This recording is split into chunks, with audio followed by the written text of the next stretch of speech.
Hello, everyone. Welcome to the Game Junk podcast for August 18th, 2025. This is episode number 243, and my name is Sean.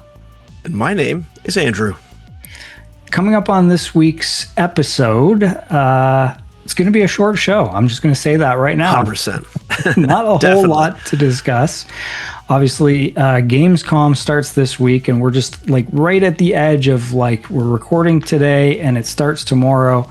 So we can't really get into that, but we're going to talk a little bit about the Nintendo Direct that was just announced, which is also tomorrow. And then we're going to kind of segue into a slight bit of a conversation about some games that are supposed to come out this year, but they don't have a release date yet. So we're just going to kind of list a few of these games and be like, where are they at? What do we think's going on with them?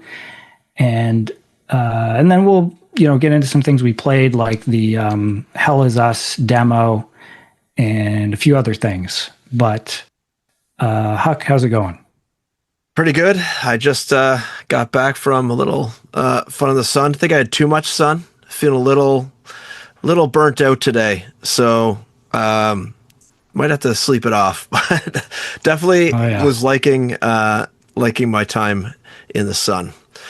But it was good. It was good. And we got a rainstorm, which cooled everything way down. I think it dropped 20 degrees or something like that. So it went from scorching hot to absolute freezing cold. And I told the kids, make sure you bring 2 sweaters. And guess how many sweaters they brought? Not 2.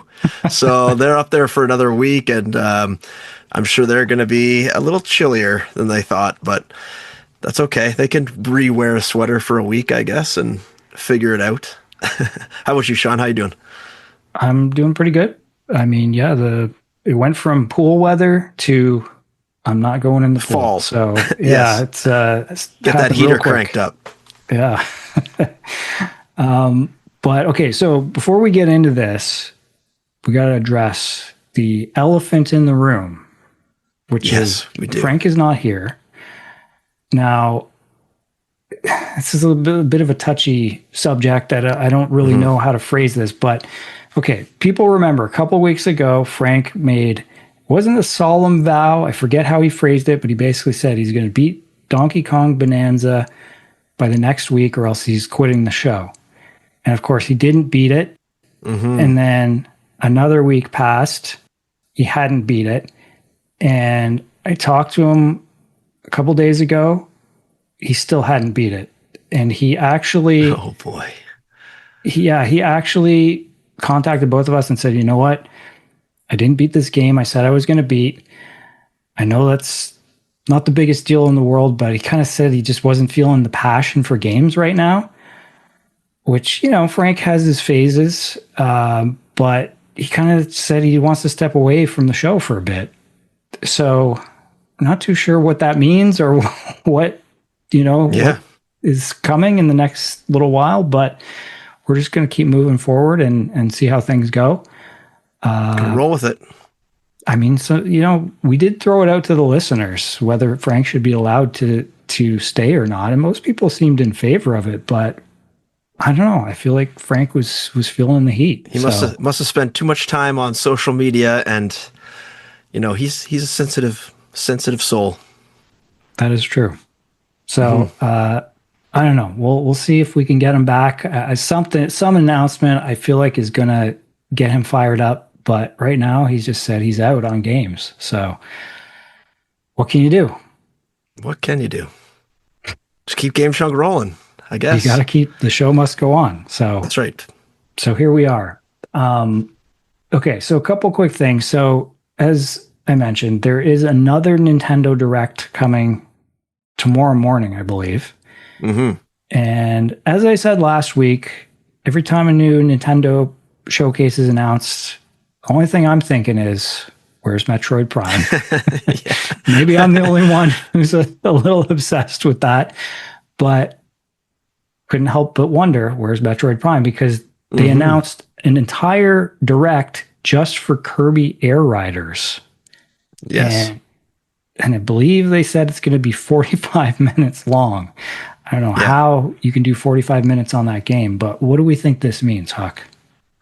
I don't know, but wasn't the Donkey Kong one only like 22 minutes long? or something I like think that. so. Yeah, I don't think that was So even 45 I, minutes. I think it could mean two things. The first one is this game's amazing and no one bought into it the first time, so we're going to show you exactly why it's amazing. Or it has really gotten no traction. They got the game's not good, but they need to try to convince you it is good. So they're going to be pulling out all the marketing buzz, trying to convince you, hey, this is a great star snowboarding game or whatever this is, racing thing that you need to play. Even though you already have Mario Kart World, I don't even remember what this game's about. It may not even be about racing. I don't remember. This is how bad their marketing is on this game. So I'm leaning towards the latter, though. We need someone to buy this. We need to try to convince people to buy this. So that's my take on what this Nintendo Direct's going to be. Do you think there's a possibility that they lead with Kirby Air Riders, and then they do one more thing, and they show Metroid Prime, give a release date, or they show a few other games? Could this happen? Is this a possibility? No. I know it's your dream and all, but that dream is dead, Sean. Metroid Prime is going to be canceled by the end of this year. It's not coming out. Even though they showed it, they said it would be out. It's not coming out. Let's be honest. I don't think they would do that. I think Nintendo is way too straightforward for that. I don't think they would just shadow drop. If anything, they would like one more thing, and then it's like Kirby's Dream Land 2 has come to Virtual Console or whatever they're calling it. Yeah. I think that's like the only one more thing they might do. Or whatever, like the snap they do. Kirby Amiibo has been announced. Yes, that's right. Yeah. Or, it's weird. Like it does. The fact that it's 45 minutes and it's Kirby Air Riders makes me feel like they are positioning this as their big fall release. Yeah, seems like it. Which to me sounds like Prime is getting delayed till next year. But that is what it sounds like. I'm jumping to conclusions. By the time people hear this, the direct has probably already happened. But and the other thing is, like, why are they putting it out right before Gamescom to get basically stomped on all the news sites and all the YouTube videos? Like, you're going to lose all of this marketing push you put out there. I don't know. I don't understand exactly the timing of it. You'd think maybe you'd want to go like maybe at the beginning of last week to get some eyes on it longer, or, you know, a week after Gamescom, after it's kind of settled down. It seems bizarre to kind of do it on the same day or, you know, the same week of Gamescom. Unless you just want to get caught up in that Gamescom people searching the internet for things. But I don't know. We'll see. I don't know how many people would search for Kirby amongst all the other Gamescom stuff. Yeah, it is weird. I mean, I wonder if, like, Nintendo doesn't usually have stuff in the Keighley showcases, do they? Like, I can't remember. I read on the RGN thing, it said they were going to have it playable at the booth at Gamescom. Oh, okay. So it is maybe part of the Gamescom hype train. Right. But, you know, still, yeah, I feel like in terms of the opening night live showcase that Keighley does, usually you don't have like big Nintendo announcements in those, but. Yeah, no. So. They'll keep it themselves.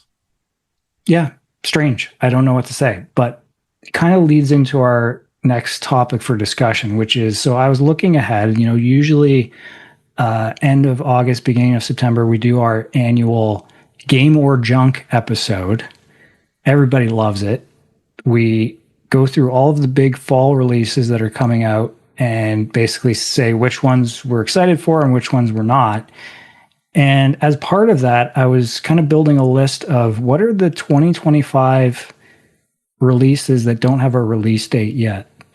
And what does that mean? So I'm going to read off a bunch of these. Why don't you just read the one we just talked about off the bat? We can start with that. But yeah, there's some big ones here and some smaller ones that probably most people don't care about. So whatever. But you know, we'll run through it real quick and then, you know, we'll move on. But yeah, so Metroid Prime, just give me your bottom line. What's going on with this? Frank said it is being shown at Fan Expo in Toronto. I assume it'll be playable at Gamescom as well. When's that show? The Toronto show? Do you recall? Next week, or Oh, the okay, pretty week soon. after. Oh, well then, if it's at Gamescom and they're not doing a direct, it's not a Gamescom. Like, I don't think so. They would want to put out a marketing push, I would think, beforehand to let people know it's going to be there. But So you don't think it's maybe going to be not. playable at Gamescom, or you just don't think I it's going to I don't be like announced or have a I don't place in think the it's going to be there at showcase? all. I don't think it's going to Okay, be there at all. I don't even think it's going to be at the Toronto one. I think really? I think Whoa. I think they're just blowing smoke up Frank's butt. That's what I think. And I don't think it's going to be there. I think it's going to be I think they're struggling with performance. I think that's what they're struggling with right now. That's my Interesting. guess. Could be, yeah. And I'm going to say the odds of it showing at Gamescom are 10%, and it getting a release this year 0%. Okay. I mean, yeah, I'm really starting to feel like it's not happening this year. I mean, the one other weird thing that I always have in the back of my mind, like a lot of people talked about, so Prime Remastered came out, was it last year? Oh, I don't remember. I Possibly. feel like it was early-ish last year. And at the time, there was these rumors that Prime 2 and 3 remastered were ready to go. Nintendo just had to put them in the eShop basically, and it, still hasn't happened. So will we see those announced before that happen, before Prime 4 comes out? Hmm. Maybe. Yeah, I mean, that would be smart. Build some hype, get them prepared for the next one. But do you think you would drop kind of like one, two, and three remastered, and then release the game 2 months after that? I don't know. Maybe you Yeah, would. It seems like you might risk a little overwhelming Metroid. yeah. I mean, you're not going to sell those remasters if people immediately get Prime 4. So that's where Yeah, maybe they put those out this fall and then Prime 4 gets delayed. I don't know. yeah. Okay, next on the list, this is the big one everyone's wondering about, Hollow Knight Silk Song. Oh, yeah. I don't know. I mean, I didn't love the original Hollow Knight. It's got almost like a cult following, or maybe more than a cult following, I guess now. I It's been so long. I would argue that it's not coming out. I know we saw it in the little teaser of the Switch 2, I believe, kind of like montage of games, but they have literally said like nothing about this game from what I could tell, right? I think there's been some hints about it. I think it's playable at Gamescom. I think that's what Okay. I heard, but I like still no release date, still no, you know, Yeah, I mean, lots of games are playable at these shows that are very far away from that's being true. released. So, I mean, just having a game at these shows doesn't really guarantee anything. So, I I don't know. I would think with that game, they would try to put some more marketing spin behind it. I don't know who's publishing the second game or if they're just self-publishing, but I would think they would want to put some more marketing money because Hollow Knight's been out of kind of the limelight for a while now. You'd think you'd want to put a little bit of a marketing push behind it. So I would say not coming out this year as well. That's my gut feeling. Yeah, I don't know. Like it definitely. So it is coming to Game Pass. Last we heard, and Okay. everybody always expects it to be on the Nintendo like indie world showcases because it was a big Switch indie game as Right. well. But I'm seeing here headlines that Jeff Keighley's teasing Hollow Knight for Gamescom Oh. opening night, Okay. and All right. then some others like I don't know. People seem to think that it is going to be at least get a release date announced at Gamescom. So we'll see. I think there's a pretty good chance. But it is weird that they've been so radio silent for so long. Hmm. Okay, next up, What do you think? Do you think it's going to be out? I think there's a definitely better chance of this than Prime Prime? 4. So, Yeah, I would give it a 25% chance of coming out. okay. Uh, this one I'm pretty sure is coming out this year, but just release date they've been very quiet on. Marvel Cosmic Invasion. This is the beat 'em up Marvel Mm. game from the people who did Shredder's Revenge. Yeah, I would think this should be possible if they've kind of said it's going to be 2025. I mean, I would imagine it's mostly a reskin with possibly a little bit design, a little different balancing. But you got to think a lot of the stuff they learned from Shredder's Revenge can transfer. A lot of the underlying systems will be very similar. So I agree. I think this one's got a high probability of coming out this year. Yeah, these games are usually smaller games, and like you said, they've already made a few of them. It just seems pretty likely that it's going to happen. Yeah. Uh, Next up, Power Wash Simulator 2. Oh. Hmm. So they did release a teaser this week that announced the price point, which was really weird. It's like you're going to give us the Okay. price but not the release date. All right. I think if you're announcing price, you're pretty much in a marketing cycle right now of getting this baby out the door. So I don't know. I don't know what would make the most sense. I mean, you'd think your best window for power washing would be fall or spring. That's when you probably do the most power washing. Yeah, yeah. So we're entering fall. So I'm guessing like, mid-October, prime, maybe even do a little holiday or not holiday, Halloween power Oh, washing. Maybe you interesting. gotta power wash some pumpkins or something. I don't know. Have a little themed event with your launch. I think this one's ready to go. If they're releasing price, they're pretty confident, I think, in a release date. I would say 100% chance this year, probably fall when everyone's cleaning off their driveways, or maybe right as the snow starts to fall and people are reminiscing about all the fun they had power washing their house and driveway, getting it ready for winter, and you miss power washing. That's the prime time to launch this game. Yeah, I mean, some of the previous press releases on this said late 2025. So Okay. that to me sounds like maybe it could even be December. Usually Yeah, don't get too many December releases, but I could I believe it. could I mean, you're locked in your house, wanting to be outside. What better release than power washing something? I mean, come on. It's absolutely. perfect. All It's right. like the midlife crisis game for dads, like and middle-aged men. It's That's right. perfect demographic. Okay. Mouse PI for hire. Mm. Huh. I I would bet I would bet this is not going to make it. I know they put out that like Steam demo that we all played and critiqued pretty heavily.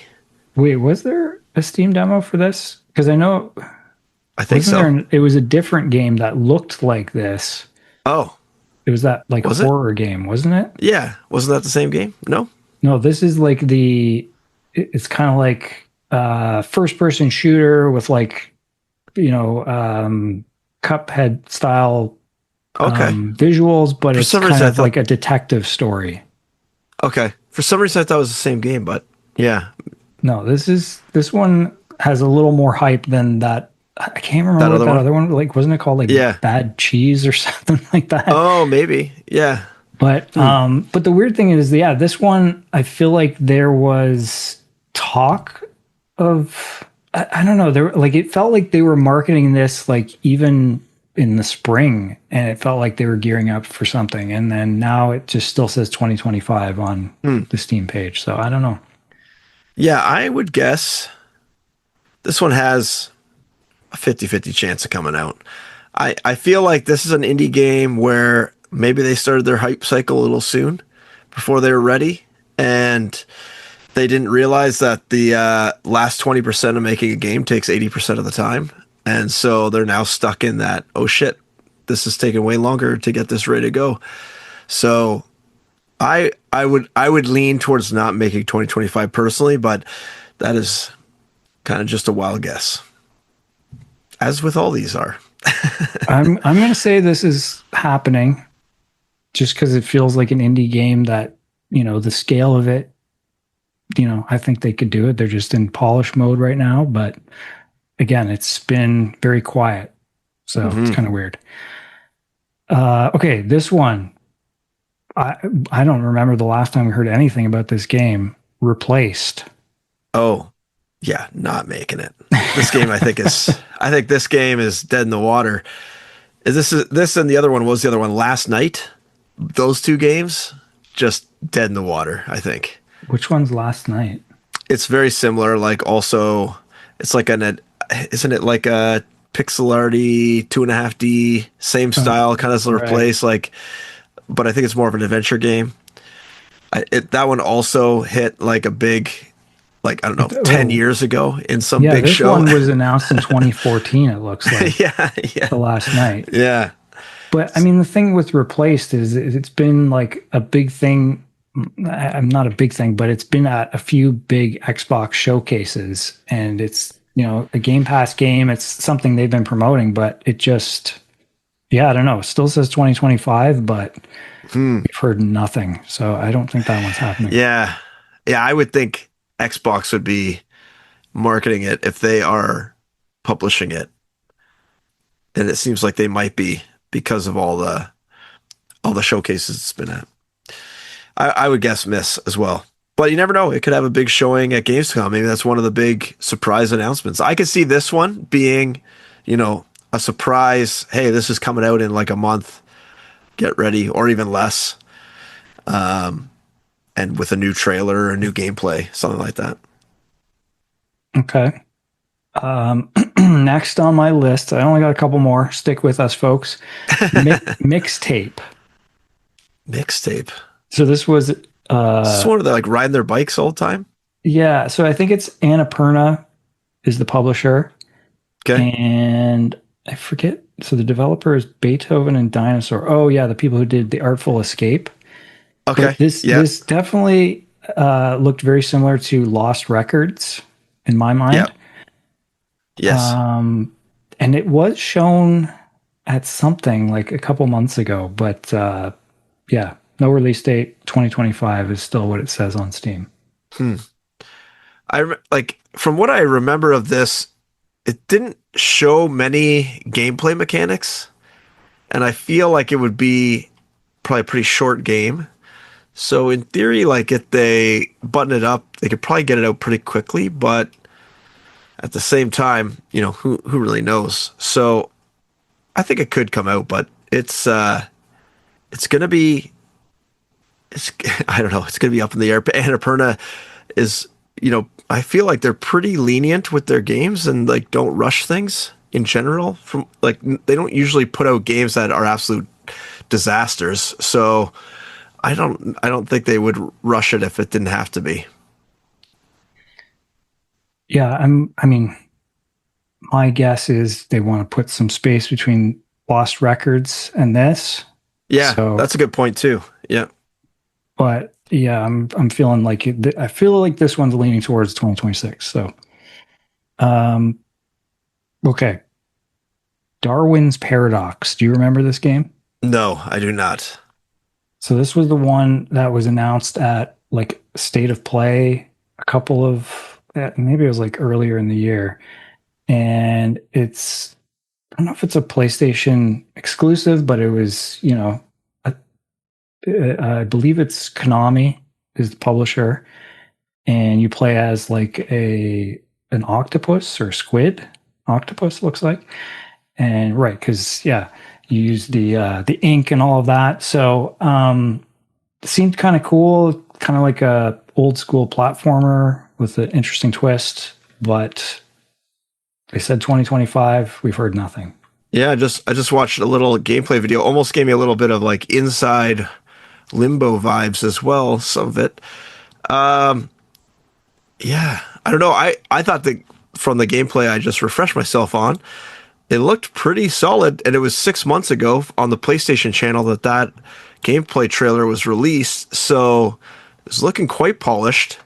It's possible it comes out this year still, but again, these are smaller indie studios. That final push is always so much longer than you anticipate. And if these guys haven't put out games in the past, I can imagine them thinking, "Hey, let's put out a trailer. We're so close to being done," and then actually realizing, "Oh, wait, we're actually not that close to being done, and we got to push it out." So I don't know. I don't know much about the studio. Who did you say made it? Um, I don't. I think they might be a new studio. Like it's published by Okay, Konami, but I don't know the developer's name. ZTD Studio. Yeah, don't know what else they've done. It says they're veterans of the game industry, but that is, I don't know, that can mean anything. It looks like they're French, maybe former Arcane Leon people. Okay. So, I mean, they'll have some chops there. Yeah, that could be it. They could make it this year. I'm gonna put mine in the they can make it this year. I'm going to say they're not going to make it this year because nobody's even. Talking I'm the about only one who remembers that this game got announced. True. That's a good point. Okay, a couple more quick ones. So, Judas, this is the new Ken Levine game. Like at some Yeah. point, it had like an April 2025 release date, and that just came and went. No mention of it. I'm feeling very confident this is not coming out this year. Yeah, that this is a game that you think would have a marketing push for sure. So I agree with you. Not making it. That's a big one. Marathon. Do we think Oh, what's no. going on with that? They had the scandal about the stolen art assets. They got to go through with a fine tooth comb and rip everything out that might be a reference or might be AR generated art after that debacle that happened for sure. I don't think it's coming out. Yeah. They did that, and even after they do that like hour-long showcase, and the response was like so bad that they said they're going back to the drawing board or something like that. I mean, that's like, I don't know which is the bigger setback there, but they only really acknowledged that, the fan response wasn't great and that they want to rework the game. Yeah, so that's a big change. I would say definitely not happening. I would agree. Skate 4. They said early access 2025. I mean, I feel like at least early access should be doable in some form. That could mean anything. It could be one level, like who knows? Yeah, I think so. I think you're right. Yeah, I think they would fit that window. I don't know if there's like a skateboard season necessarily that you want to release into. Maybe spring, like maybe they wait till April, May of next year, but you never know. Okay, I mean that's pretty much it. There's a few other things like High on Life 2, which feels like if it does come out this year, it's gonna be very late. I think the last game was like a December release too. Deadpool VR. I'm sure I'm the only one who's even paying attention to this. Yes, you are. And then there's the Professor Layton game for Switch 2, which I don't know. That one also seems like it's not happening this year. Yeah, they're not announcing. They're not talking about that one at all. I'm actually kind of interested in that. That might be a system seller for me. Let's be honest. And probably not coming out. So yeah, I mean, there's probably a few others floating around out there that maybe still say 2025 on their Steam page that we haven't talked about. If there's any, let us know because I'm kind of curious what other ones are kind of on the bubble right now. But yeah, I think that's it for that. I think we can move on probably to let's do that. Other stuff that we've been playing. So no like huge major releases over the past week, but it seemed like a lot of people were talking about the demo for Hell Is Us. Now this, I think it was out on Steam like a month or two ago. I didn't play it at the time. It just got released for consoles as well, and the game's only a couple of weeks away. So I thought I'd check it out.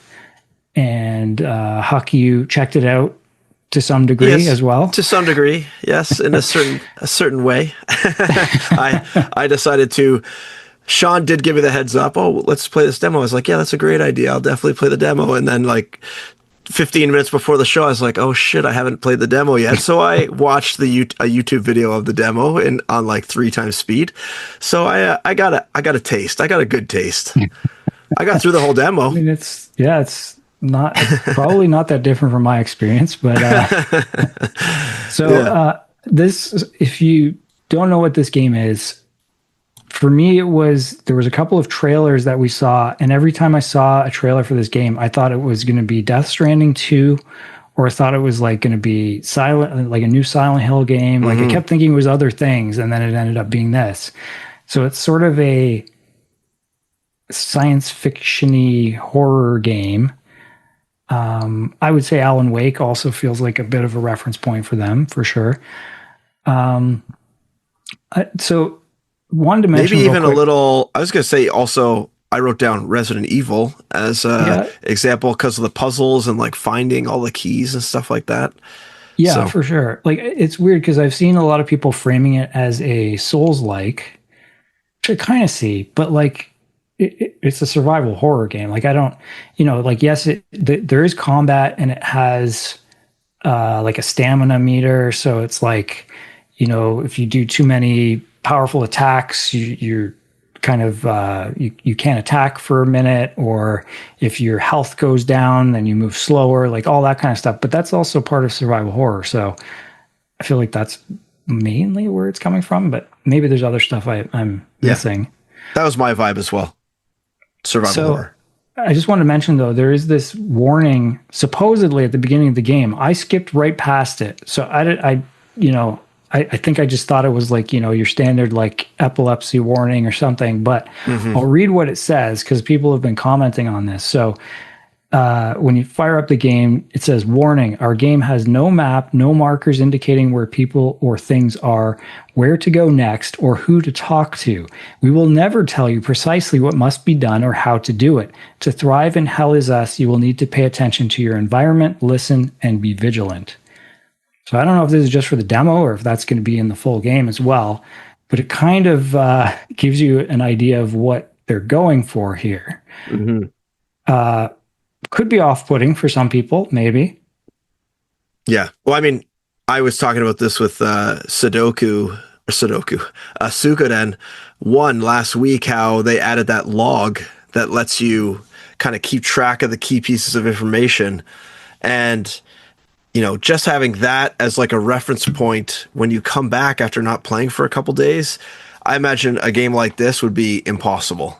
Like if you had not played this game in a week, let's say, you come back, you are basically wandering around blind, hoping you go in the right direction, or that they use enemies or something to sort of telegraph that this is the right way to go. Because I don't know, not having any direction. I don't know. There was some sort of compass that I saw. It's kind of hard to tell what it was showing you at 3 times speed, but they did have a compass.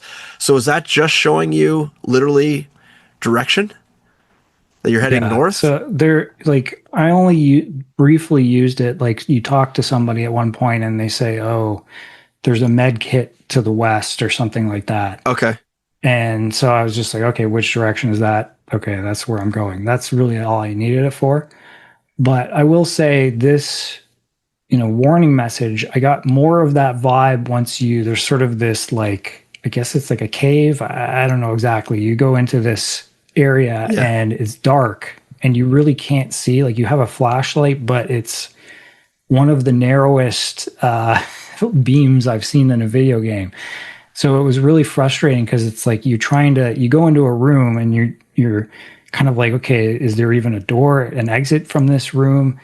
And like it was kind of frustrating to just to understand, like, am I going somewhere I haven't been before? And there Yeah. was kind of uh, there's like a little puzzle where there's like a bunch of symbols, almost like an Indiana Jones type thing, and you have to line up the symbols. But then as you go into each room, there's little things you can Glyphs. decipher, Hmm. and that each one kind of hints at what symbol you need to use. So that part wasn't that hard to figure out, but it was more just like navigating the rooms that was kind of frustrating. But yeah, I'm trying to think what else I could say about the game. Like it has a weird vibe, weird visuals. Like again, that's kind of where the Death Stranding comparisons come in. And I liked Hmm. all that. I was intrigued by, the opening cutscene and all of that stuff. But then it was just a lot of walking for a long time. And it wasn't really feeling like it was building up suspense or anything like that. But then at a certain point, you get this sword and there is some combat. And that felt a little better, a little more satisfying than combat in some survival horror games. So I kind of like that about it. But yeah, I don't know. It feels like a game that like, I think all the games we've already mentioned, like Resident Evil, Silent Hill, Alan Wake, if you're kind of into those games, it feels like that might be something of interest. And I could see it being a bit of a breakout game this fall, maybe.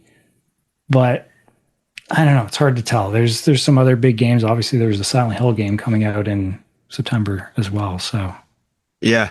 I I got the same vibe. I liked the kind of like ambient, almost semi-synthy soundtrack in the first area, and like just that kind of like low background sort of like tension it adds.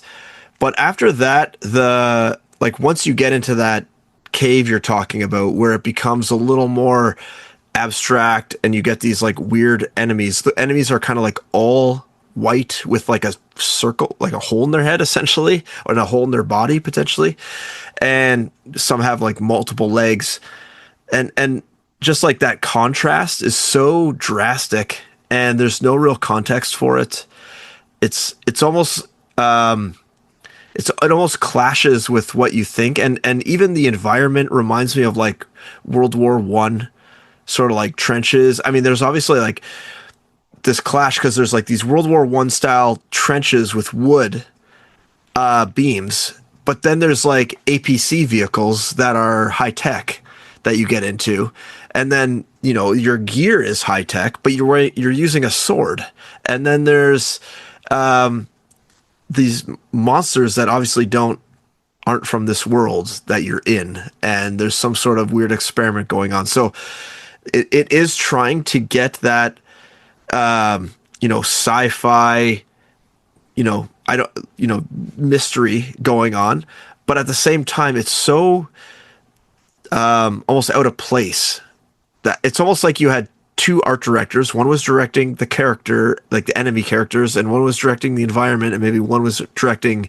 gameplay, and they didn't really talk, and they're just like so different.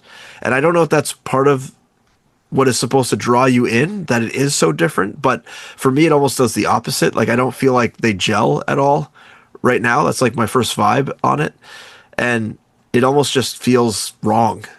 The art style, like how those enemies are in this world, in this environment. It'd be different if there was like some sort of portal around them that they're coming out of, or there is some context of where these things are coming, but it's basically just monster claws. It's like you turn a corner and they're there. There's not really like any sort of indication that these things are coming from somewhere, or that they found their way to this area through some path. There's no sort of like environmental storytelling about where they came from at all. So I don't know. It's a little disjointed, I think is the word I'm looking for. A little disjointed to me.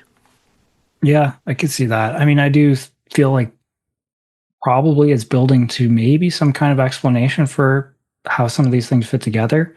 I wasn't clear on if it's like a time travel game. It kind of seemed like you were saying, like there's hints of different time periods together, and I was kind of not sure, but like I don't know, I'm just googling it and it seems like that's not what it is. It's in an alternate version of 1990 or something. Yeah. So When you go through that like underground, almost like temple or whatever, and then come out the other side and you're in the trenches, I was like, oh, did you just like kind of teleport back to like the 1910, like 15 or whatever?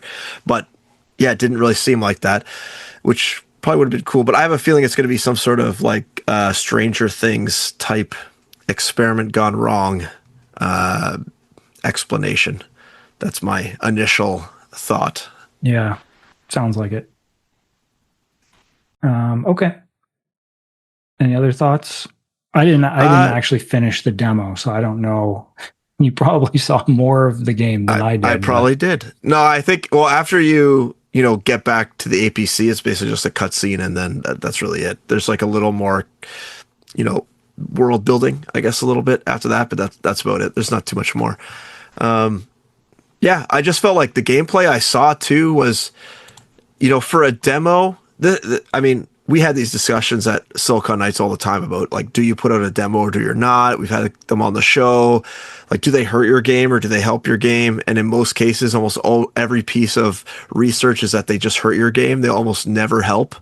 And like, I think this is the game that gets hurt by it, especially since I'm playing in quotes the demo, and it just looks like fetch quest after fetch quest, especially in that beginning part before you kind of get the sword, where it's like, oh, go here and get this first aid kit and then come back, and there's no map, so you're kind of like wandering around aimlessly. And like, I probably would have spent 20 minutes longer than the guy who was doing the Let's Play video did it.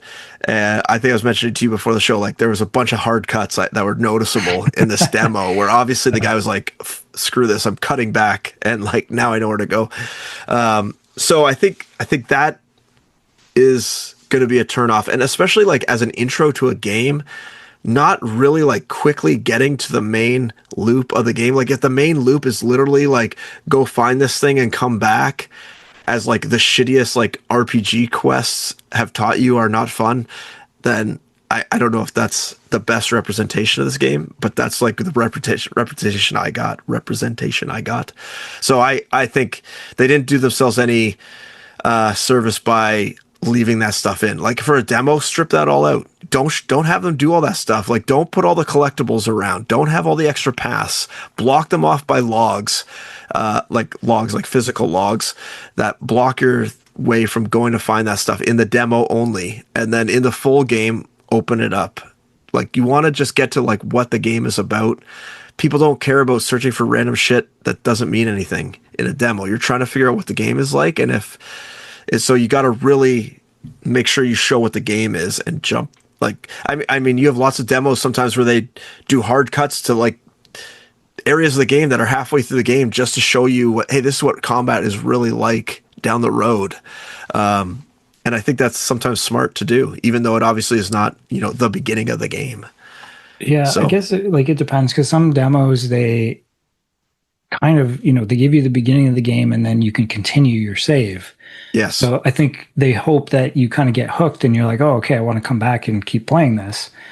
Yeah, but you're onboarding, you're like Fatui, like first time user experience, like better be awesome.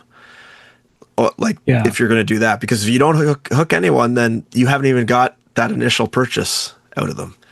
Yeah, and it definitely, like, I will agree. Like, I think if I didn't know ahead of time that there was combat, I might have checked out of the demo before I even got to that point. So yeah, it's pretty long. Like I get that it's obviously a game with some atmosphere and you want to show that off, but yeah, it was a bit slow. But yeah. Again, the debate over is a demo beneficial or not. I think for some games, for like smaller indie games, I think Steam Next Fest does actually bring attention to certain games. Yes. But agreed. I think AAA games, maybe that's where, I mean, this one's probably more AA, so it's kind of like right on, on the edge of both. But AAA games, you probably assume people are going to buy it anyway. What's the point of putting out a demo? Yeah, especially in a game like this where it's about the atmosphere. So, a trailer is probably going to do more for the atmosphere than a big long demo. And then also the gameplay looks similar to so many other games. I think most people kind of know what it's like from watching a gameplay demo or a gameplay trailer. So I don't know if a demo is needed in that situation. A tutorial for, like, I played the demo. I think you played the demo for like, is this seat taken? And it's like a small little puzzle game. Okay, like in that case, I get it. I get the game.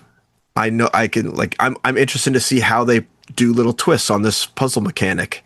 And the game is straightforward. There's not, tons of layers. I don't know when the last time I played like an RPG Steamfest demo and enjoyed it. I think it's, like you said, for smaller indie games where you might have unique mechanics. I think that's a great spot for demos, because you can't really explain in a in a trailer what the game is, what you're doing in it necessarily. It's harder unless you do one of those like voiceovers that are sometimes super boring. So yeah. I think in those cases when it's kind of unique ideas or maybe just a unique twist, I think doing a demo makes perfect sense. Yep, agreed. Okay, that's about all I had to say about that. But check it out if you're interested. The demo's up I think, for another week or two. Um, but the game comes out, I believe, September 4th, I want to say. Hmm. Um, so let's jump into a few other things we played. Now, I can lead off with a game we talked about last week, which was Ninja Gaiden Ragebound. Oh yeah. So I enjoyed it. And when we first talked about it, I had only played a little bit. I was just like, yeah, it plays pretty good. It's cool. And I'm now very close to the end of the game. It's pretty short, which I like, but I have a much better sense of what the actual game is. And I will say, like, a couple of unique mechanics that I didn't even know about. So there's kind of like two characters. There's you play, a few levels as, I think it's Ryu. No, not Ryu, Kenji, who's related to Ryu. And then there's another female ninja that you kind of merge with after, like, and then you can use both abilities. Okay. And so that is pretty cool because it adds, like, you have a projectile attack, but there's also these interesting little platforming sections in the levels where it's like you can, the female character is like a spirit, and she can, like, go into the spirit world. And so there'd be like a section where you need to hit a switch or something and the main character can't reach it. So then you switch into the spirit world and you have to jump through a bunch of things and get past a bunch of enemies. But as you're moving, you have a timer that's going down and you can only stay in the spirit world for a certain length of time. And so you're trying to basically, and then there's little power-ups you can hit to extend that. So it's basically like precision platforming where it's like you got to jump, get past a bunch of enemies, just perfectly to hit that switch. And you can kind of just keep doing those over and over again, which for me, that's like the ideal scenario. Like in terms of difficult games, or in particular difficult 2D games, if I am able to just keep doing it over and over again, I'm in. Like I'll kind of get hooked. And so, yeah, I've been really enjoying the game, and just in general, like the boss fights I think are great. Like some of them I've had to do many, many times over and over again, but they always, even the first time you fight them, it's like, okay, I see the general move set. This feels doable. And then usually there's a couple, twists throughout as you whittle their health down that you got to adjust to. But, it always feels within reach for the most part.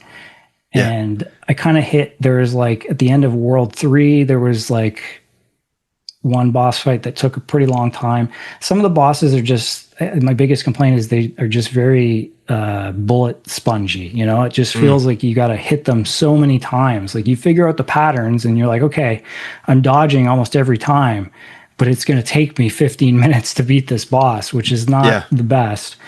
But then you start to see like the other mechanic that's in this game that's cool is there's like this, I forget what they call it, but it's basically like certain enemies will be flashing, and if you hit them and kill them, you get a temporary power up that will instant kill any other enemy that's in the way.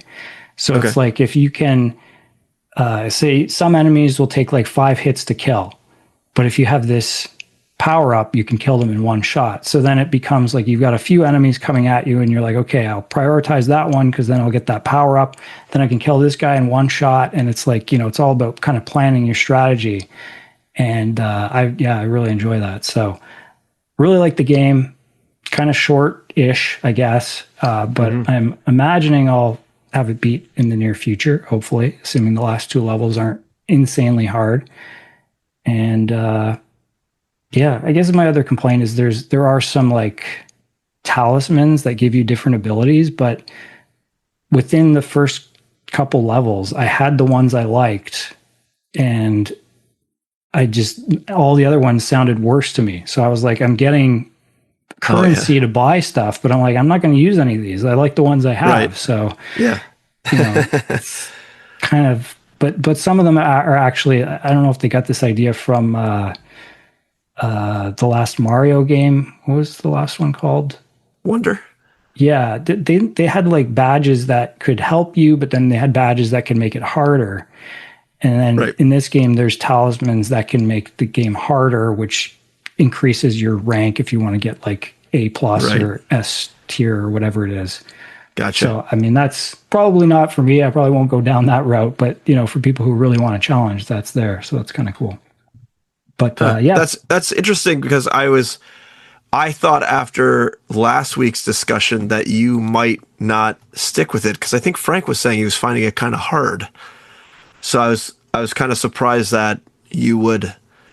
I surprised to hear that you're enjoying it so much. I thought you would be like, it's too hard for me. I'm checking out. yeah, it is So weird. Like, most games that are hard, I don't have the patience for. But like I yeah, said, if it's kind of like fair checkpoints, and I feel like I can always get a little bit further every time, then I just kind of, I don't know, I get hooked into yeah. I that. feel like modern games have really nailed that. Like I think it started probably with Super Meat Boy, how they had like the short, little, very hard levels, but you were able to get so quick, like going through the repetition. Celeste did it really well, where it's a very contained area, and you die, you just go back to that area.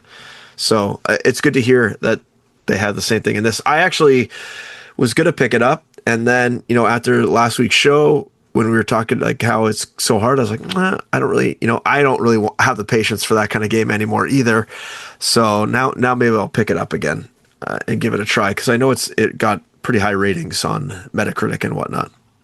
Yeah, I mean, I really enjoy it, but I could see either way. Like, I could see people who are really into precision platformers loving it, but then I could see people just kind of being like, yeah, I'm not going to put the time into this. So I don't know. I guess you gotta, it's all about how it feels to you. And like I said, when you start to put the pieces together for a level or a boss fight where you're like hitting everything you need to hit, and then it feels amazing. So it's, that kind of keeps you going. Yeah, yeah, cool. I have Uh, I have nothing. As you can see by my background on youtube.com/Game Junk, the kids were in hockey camp all last week, so I basically was at a hockey arena all the time, all day, all day. So I had to do a lot of running around to hockey arenas and didn't get much gaming in. So, and I actually don't know if we'll get much gaming in this week. I'm planning on going to a couple concerts. So I don't know ooh, if you have other games to discuss, but I got nothing to contribute this week, unfortunately. Nothing to say about Mind's Eye. You've been playing a little bit more of that, right? Yeah, I mean, I played a little bit more Mind's Eye. I played a little bit more of um, what's the is a seat taken, and I'm on to like the second, maybe fifth or sixth last level of is a seat taken. Mind's Eye still progressing. Nothing much more to say. I mean, it's kind of the same. Long cutscenes, story's still interesting. Gameplay, we were talking about before the show. Like, I'm finding I'm just using the default unlimited ammo pistol because I find that all the other guns are too difficult to aim. They have like crazy recoil. So you take, two shots and all of a sudden you're aiming basically up at the sky. And the ammo also I find is not very plentiful. Or I guess the ammo runs out pretty quick and you don't really replenish it that much, really. So or the gun that you're using, you don't get ammo for on the guy you kill. You get some other ammo. So I'm not sure what that's about. If that's just like a balancing thing they didn't get to, but still kind of enjoying it. Going to go back to it a little more, but not much more to add at this time. Okay. Yeah, I have, I guess, two other things I'll mention. But actually, before I forgot to mention this about Ninja Gaiden. So the one thing that sucks is there's no there's checkpoints throughout a level, but if you like quit the game, you have to start the level from the beginning again. Oh, okay. So like I'll play through a level. If I get to the boss fight, I really feel like, oh, I got to just keep trying this boss fight because, with Steam Deck, you can put it on suspend, but I'm always paranoid that my Steam Deck is going to freeze now. So, Right. so I really Yeah. just want to get through a full level and put it down. But I was on the second last boss and I was in that mode of like, okay, I'm just going to keep doing this and eventually beat him. And I was making some good progress and the game froze on me. It Oh was like no. it was a weird bug where like you can hit start to kind of skip past the cutscene at the beginning of the boss fight, and I must have hit start like just at the wrong time where like the pause menu came up and it tried to skip at the same time, and then it just like Oh. kind of froze, and it was like in a weird state where I could kind of still move my character, but the pause menu was there, and Oh, that's so the most frustrating bug from a developer because it's like such like frame precision. yeah. And like if you get it, you can't log a bug. Like a lot of times in the PlayStation or I think Steam too, if it crashes, you can like send the crash report, but you didn't crash. You're just hung there. You're soft locked, right? So you can't really, or did it crash in the end? No, it was just No, it soft just lock. hung there. Yeah, just soft lock. So I mean, you can't even like help the developer out and be like, "Hey, I got this issue here, and here's how I did it." But oh, those are the worst. And then it's the worst Yeah. for the player too, because now you got to go back to the beginning, like you said. Yeah. So, I mean, kind of frustrating. That definitely, made me put it down for a little while, but we'll see. Um, okay. So I'll mention a game that came out this week called Off. I don't know if Okay, you heard I of saw this. just when I was scanning YouTube, yeah, scanning IGN before, I saw a review for this, and I clicked on it. I'd never heard of it, so tell me what it is. I didn't even get really a taste of what it was about from the IGN article I looked at. So I guess this is kind of like an old indie RPG that was like kind of an inspiration for games like Undertale. And the original came out in 2008. And, I'd never heard of it, never played it. But, I guess I would compare it to, not in terms of gameplay, but, in terms of the scene it's coming out of, something like Cave Story. Like it was kind of that era of like, Right. one or just a couple indie developers putting this thing out for free, and it's just something that's had a cult following.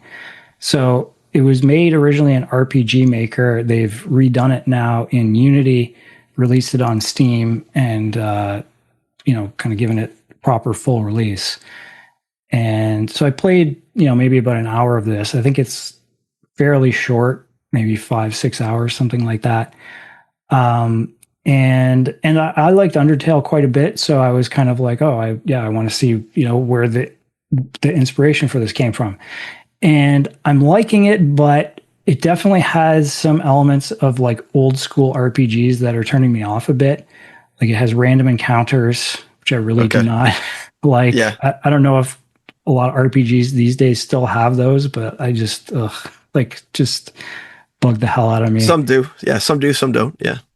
Um, and in terms of the actual combat, I mean, seems like it's a fairly standard turn-based combat system. Now, it does have sort of like funny attacks and stuff, right? Like Hmm. your character is called the batter, and you're like Nice.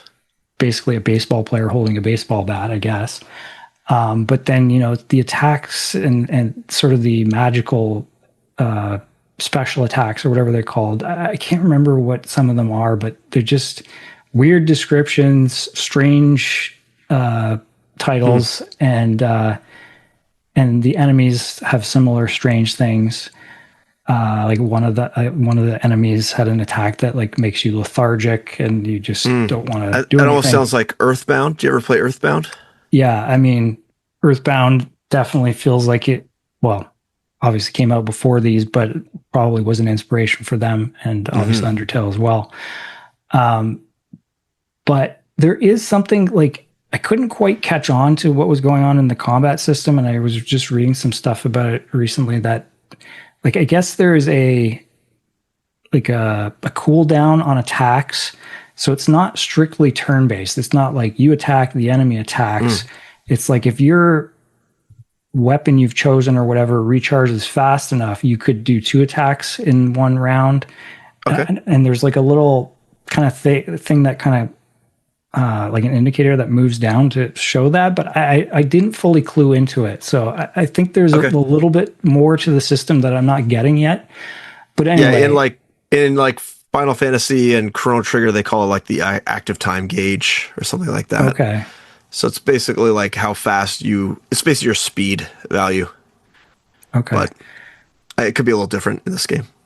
Sounds like it's something along those lines, but yeah, so it's, and then, I was got into one section where you have to, so you're trying to purify zones, and I guess there's like these phantoms or specters, and you're kind of fighting them.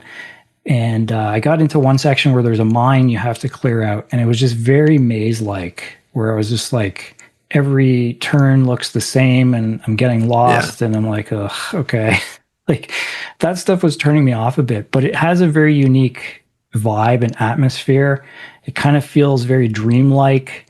Like when you talk to people, there's just like this weird sound effect that plays. Like I don't even know how to describe it, but it's like it's like a vocalization, but it feels very ethereal too. It's Oh yeah. strange. But yeah, what else can I say about it? I mean, it just yeah, it's kind of weird. That's kind of the draw to it, I think. So I don't know how likely I am to go back to it immediately, but I beat Undertale. I would like to probably work through this.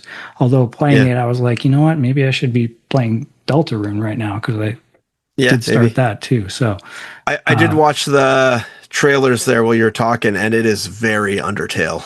So you said this yeah, came out before Undertale, though? yeah, quite a bit Yeah, before I you could think. tell Undertale's very much influenced by this. Yeah. So yeah, if you like Undertale, you might want to give it a poke. The heritage. Yeah. There are some puzzles, nothing too overly complicated, but you know, that's something, I guess. But Yeah. what was the other thing I was going to mention? Oh, right. So you might be interested in this one, Huck. I don't know if you've heard of it. Played a very little bit of The Roottrees Are Dead. No, I don't So think this so. Let me is look it up. kind of a mystery game, kind of being compared to Golden Idol, Oberdin, those kind of games.